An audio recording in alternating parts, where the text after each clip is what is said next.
जरा सच बताइएगा, बिल्कुल सच। 500 सालों तक आपका मंदिर टूटा, एक आक्रमणी ने आपका मंदिर तोड़ा, सरकारें आई, आजादी हुई, कई सरकारें बदली, हमने चुनाव वोट दिया और उनमें से एक ने भी आपकी बात नहीं सुनी, जबकि वो आपका हक था। आपके आराध्य देव का मंदिर तोड़ा गया, साक्ष्य कहते हैं, और उसके बावजूद भी हमारे आराध्य देव का मंदिर बनने में 500 साल लग गए। 500 साल देश हमारा, धर्म हमारा, संस्कृति हमारी, 500 साल लग गए। ये पहली सरकार है जिसने 5 साल में करके दिखा दिया। सोचिएगा जरा। उससे पहले मैं आपको एक जिम्मेवारी दे रहा हूं। उन नाराज भाइयों तक ये वीडियो पहुंचाना होगा आपको, जो छोटे छोटे मुद्दों को लेकर नाराज हैं। मेरा विश्वास है मैं उन्हें मनाने में कामयाब रहूंगा, क्योंकि वो हमारे भाई हैं, वो सनातनी हैं, मेरी बात को जरूर सुनेंगे। बस आपकी जिम्मेवारी इतनी है कि आप इस वीडियो तक को उन तक जरूर पहुंचाएं। बेरोजगारी, महंगाई, ये ऐसे मुद्दे हैं जो 5, 10, 15 साल पे ऊपर नीचे होते रहेंगे, आते रहेंगे, जाते रहेंगे। पर एक बार सवाल पूछिएगा खुद से कि 1000 सालों से हो रहे हम पर अत्याचार का कोई सवाल उठाने वाला नहीं था। द ग्रेट मुगल एम्पायर की जगह द ग्रेट मराठा एम्पायर कोई पढ़ाने वाला नहीं था। द ग्रेट छत्रपति शिवाजी की जगह द ग्रेट अकबर पढ़ाया जा रहा था, और यहां पर कोई सवाल खड़ा करने वाला नहीं था। ये पहली सरकार है जिसने गट्स दिखाया है, जिसने दम दिखाया है, जिसने कहा है कि सच को सच कहेंगे, तुष्टीकरण और वोट बैंक की राजनीति अब नहीं करनी है। आप सोचिएगा जरूर कि 1000 साल बीत गए, शायद उससे भी ज्यादा।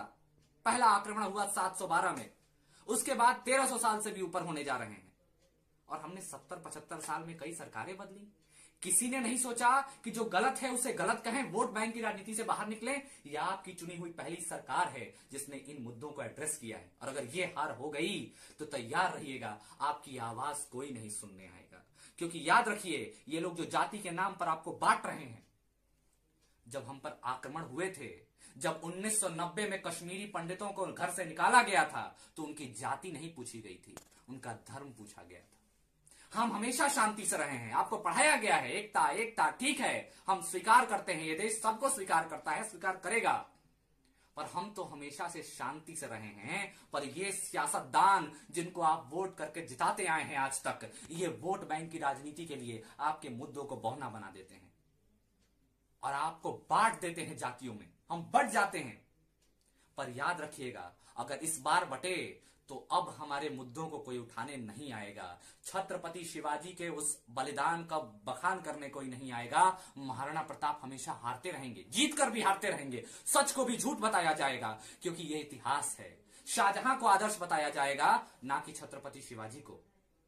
यह आपको तय करना है। ये मुद्दे छोटे नहीं हैं, आपको बौना बताया जा रहा है प्रोपेगेंडा के तहत। अरे धर्म की बात क्या करनी है, अरे इतिहास की बात क्या करनी है, अरे आदर्श ही समाज बनाते हैं। हमारे आदर्श अगर हम सही से नहीं तय करेंगे तो समाज बेहतर कैसे बनेगा, और वो बनेगा एक बेहतर सरकार से, और वो सरकार हमारे सामने मौजूद है।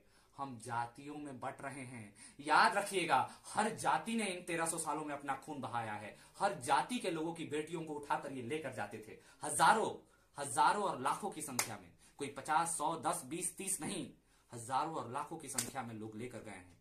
और इसका कोई धर्म से नाता नहीं है, ये आक्रमणकारी हैं। और हमारा बस इतना ही कहना है कि इन आक्रमणकारियों पर कोई सवाल क्यों नहीं खड़ा करता था। हमने द ग्रेट मराठा एम्पायर का चैप्टर 11, 12, 10th, 9th में हमें क्यों नहीं पढ़ा। द मराठा एम्पायर को बस शॉर्ट में पढ़ाकर निकाल दिया गया। ये उस थ्योरी और उस माइंडसेट को दिखाता है, उस माइंडसेट को दिखाता है, जबकि ये सच नहीं था। आप भी जानते हैं, हम भी जानते हैं, हम सनातनी हैं। और 5 सालों में इन्होंने इतना कुछ बदल दिया। देश बात करने लगा सनातन संस्कृति के बारे में, देश लड़ने लगा। ये सरकार की देन है। याद रखिएगा, ये सत्ता में आएंगे, वही तुष्टीकरण करेंगे।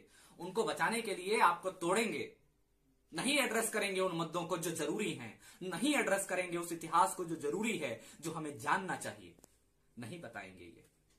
इसलिए आप तय कर लीजिएगा कि इन छोटे मुद्दों को जो 5-10 सालों में एड्रेस कर लिए जाएंगे, वो ज्यादा जरूरी हैं, या 1000 साल से चली आ रहे वो मुद्दे ज्यादा जरूरी हैं, जिन्हें 75 सालों में किसी ने एड्रेस नहीं किया, किसी प्रधानमंत्री, किसी मुख्यमंत्री ने एड्रेस नहीं किया। किसी की इतनी हिम्मत नहीं हुई कि महान कह सके हमारे नेताओं को, हमारे आदर्शों को, ये कह सके कि इतिहास गलत है, इसको पुनः लिखने की जरूरत है। ये आपके वोट की ताकत है।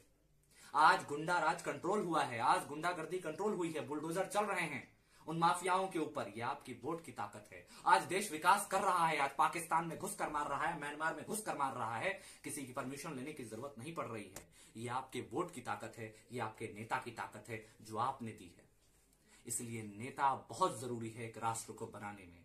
और आपका नेता कैसा होगा? राष्ट्रवादी होगा या राष्ट्रद्रोही होगा, या वो होगा जो सिर्फ वोट बैंक की राजनीति करता है? आप सोच कर देखिए, आपको वोट बैंक की राजनीति का ही निशाना बनाया जा रहा है ना, और क्या है?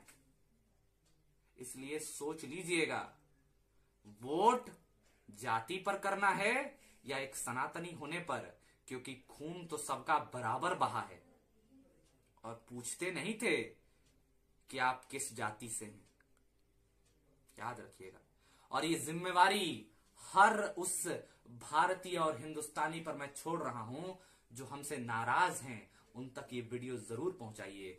शायद ऐसा हो कि उन्हें इस बात को रियलाइज करने में मदद हो कि ये सरकार ने आपको क्या दिया है। इसने वो दिया है जो 1300 सालों में किसी ने आवाज तक बुलंद करनी नहीं सोची। ये आपको तय करना है, हमें तय करना है कि 75 सालों में ऐसी कोई सरकार नहीं आई। पहुंचाइए इस वीडियो तक उन तक और पूछिए सवाल, वो स्वयं, मेरा विश्वास है, सुनकर तैयार होंगे राष्ट्रवादियों के साथ खड़े होने को। और मैं राष्ट्रवादी किसी पार्टी से नहीं है, वो राष्ट्रवादी योगी भी हो सकते हैं, अखिलेश भी हो सकते हैं। राष्ट्रवादी अगर आप किसी पार्टी से जोड़ रहे हैं तो फिर तो सही पकड़ रहे हैं। चलिए, थैंक यू सो मच।